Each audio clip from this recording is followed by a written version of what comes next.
vez. Recuerda lo que te dije ayer. Tus ojos yo nunca olvidaré. Cuando de niño yo te formé. Cuando a la luna yo te llevé.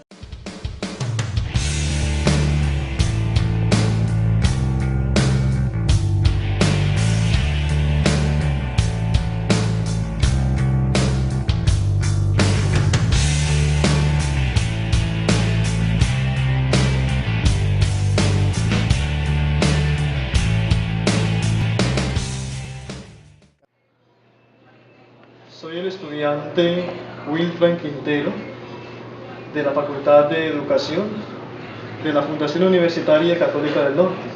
Me encuentro aquí con el profesor Adriano Trujillo, catedrático, docente por un largo periodo, perteneciente al corregimiento de Bruselas. Profesor, pues, bienvenido a este espacio que brinda también esta facultad. Y quisiera en primer lugar que nos contara a grandes rasgos su experiencia como docente. Muchas gracias. Yo trabajé prácticamente 35 años en educación básica primaria, muy poco tiempo en la básica secundaria, trabajé la alfabetización de adultos y también tuve la oportunidad de desempeñarme durante 7 años en la parte administrativa directiva como coordinador de la institución educativa José Eustacio Rivera, que es donde yo pude terminar pues mi carrera docente. Hoy disfruto pues gracias a Dios de la pensión y estoy desarrollando ya otro tipo de trabajo que es el tema cultural, pero fueron 35 años de grandes satisfacciones, de un trabajo muy hermoso formando estos niños desde la primera infancia hasta entregarlos ya en el colegio. Profesor, pues continuando con esta breve entrevista, ¿no? Aparte de su experiencia como educador, su experiencia también como historiador, ¿qué nos puede decir de la pedagogía en el ayer? Las experiencias. Sí, con mucho gusto. Cuentan nuestros abuelos la experiencia que ellos tuvieron en las primeras clases, digamos, las primeras clases de formación en la lectoescritura, que ellos tuvieron una pedagogía supremamente muy rígida, comenzando porque los educadores, y especialmente que eran mujeres, las maestras, eran de una rigidez extraordinaria para que los estudiantes aprendieran cada una de las lecciones de una manera memorizada.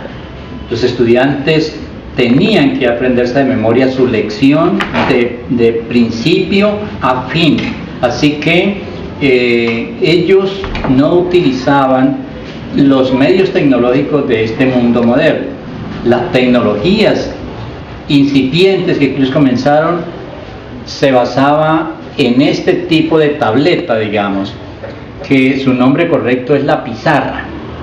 Esto es un material de piedra enmarcado en madera, donde se escribía con un pequeño lápiz de nombre gis, que ya está desaparecido prácticamente en nuestra región, pero este tablero o tableta era utilizado por nuestros estudiantes de aquella época, donde consignaban sus lecciones, sus operaciones matemáticas, las desarrollaban, las estudiaban, las aprendían, porque ese escrito, ese ejercicio que había aquí, había que borrarlo para poder darle paso a una siguiente clase o a un siguiente tema.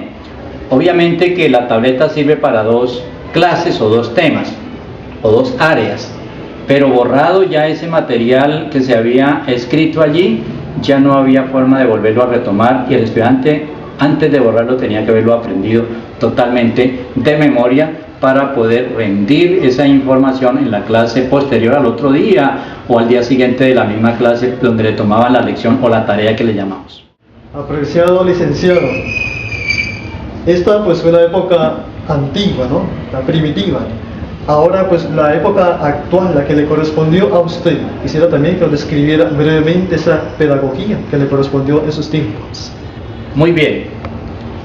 En la década de los 70 yo inicié mi carrera docente y en aquella época lo usual de material didáctico que se utilizaba en cualquier escuela o colegio era un tablero que se había construido en madera, portátil, móvil, o un poco más adelante se construyen los tableros impregnados, incrustados en alguna de las paredes del salón de clases.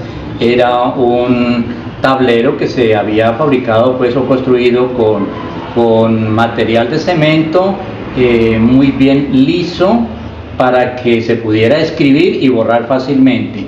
Para eso se utilizaba esto que es la tiza construida a base de cal o calizas. Con él se escribe en ese tablero que era muy parecido a esto, pero entonces ya un tamaño gigante que le permitía al profesor escribir con esta tiza en ese tablero toda la lección o las explicaciones a la lección, los ejercicios que le demostraban los estudiantes, y es un material que fácilmente se puede borrar pues con una almohadilla que en ese tiempo era una especie de talega rellena de trapos, y era la almohadilla que se utilizaba para borrar esta tiza del tablero. Prácticamente allí también el estudiante tenía ya que utilizar su cuaderno, entonces ya el cuaderno era usual para el estudiante, ya la pizarra iba quedándose a un ladito, y entonces ya el estudiante consignaba lo que se había copiado en el tablero para que lo conservara en sus cuadernos, que era, por cierto, un cuaderno para cada área o materia del aprendizaje. Poco a poco el proceso va avanzando y entonces ya la tecnología nos trae los famosos tableros acrílicos que se utilizaban con este tipo de marcadores borrables también para hacer la consignación de los ejercicios, de las tareas, de las lecciones en el tablero. El maestro se desenvolvía bastante con esto.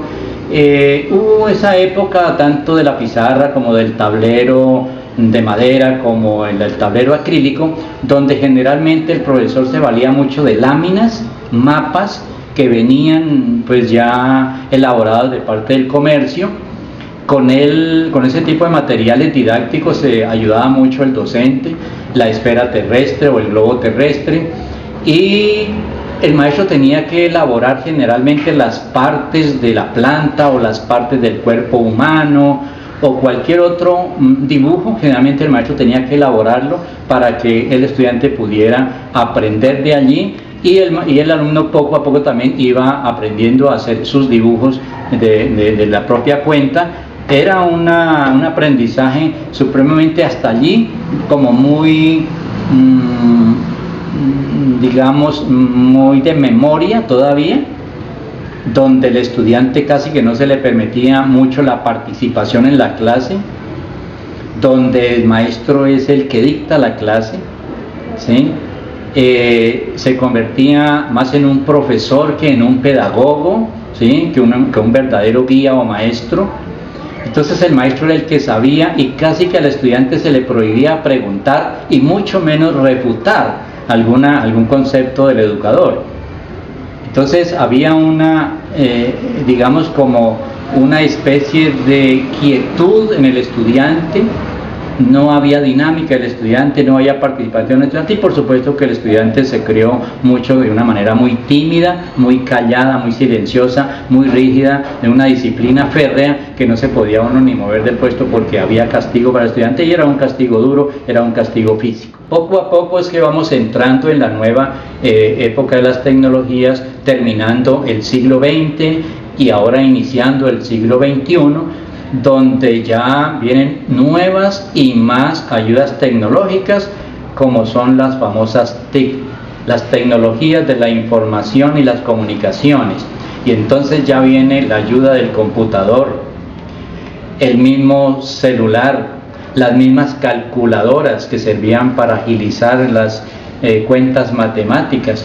Entonces ya viene otro equipo de ayudas didácticas y pedagógicas para que el maestro pueda actuar de una manera más fácil mostrar de alguna manera unos avances en la enseñanza, en el aprendizaje, y el estudiante también va encontrando unos espacios de mayor apertura, de más diálogo, de más participación, el compañerismo, el trabajo grupal, y es un avance que ha sido muy significativo, porque ya el estudiante no se siente como enfrascado y ya no es el maestro el que todo lo sabe, sino que al estudiante se le va dando también un estatus de que también sabe y que el maestro puede aprender del estudiante y el estudiante aprende del maestro y se hace una conjugación de esos saberes.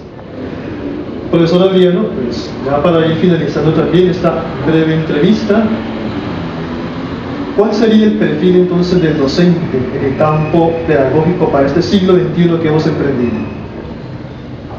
Bien, mire, vea, mirando uno todo este proceso evolutivo de la parte pedagógica, el maestro, a la par que vienen apareciendo nuevas ayudas educativas y una innovación en el conocimiento y un proceso que no para de cambiar, el maestro tiene que verse obligado a ir también actualizando su manera pedagógica de dictar la clase, de dirigir la clase. Entonces ya hoy en día, siglo XXI, que lo estamos pisando y que nos falta mucho por recorrer, el educador, el maestro como tal, tiene muchos retos encima, porque tiene que abandonar por completo ese pensar o ese sentir que es el maestro el que sabe.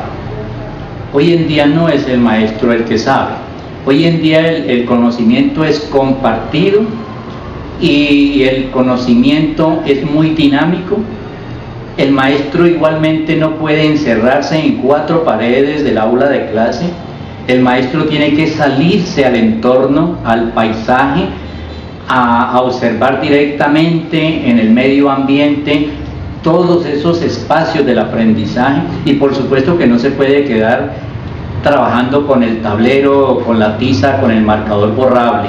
Entonces ya tiene que hacer uso de las nuevas tecnologías, de sus tabletas, de sus computadoras y demás elementos que a diario la ciencia está sacando al mercado, y por supuesto que son un bien para la educación, que por supuesto es muy dinámica y muy profunda. Hoy el estudiante controvierte, pregunta, indaga, se cuestiona y cuestiona al docente y cuestiona al entorno, al administrativo, al mismo método.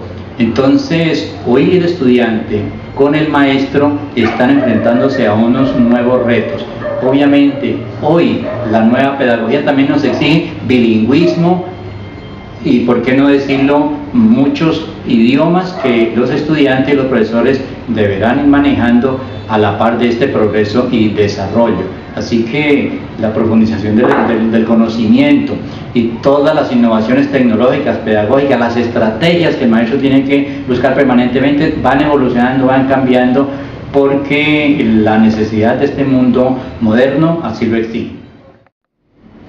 Profesor Adriano, pues muchas gracias por su tiempo, y entonces pues podemos concluir diciendo que el docente de hoy deberá comprender que solamente transformando sus prácticas educativas logrará obtener el perfil del individuo que nuestra sociedad actual reclama.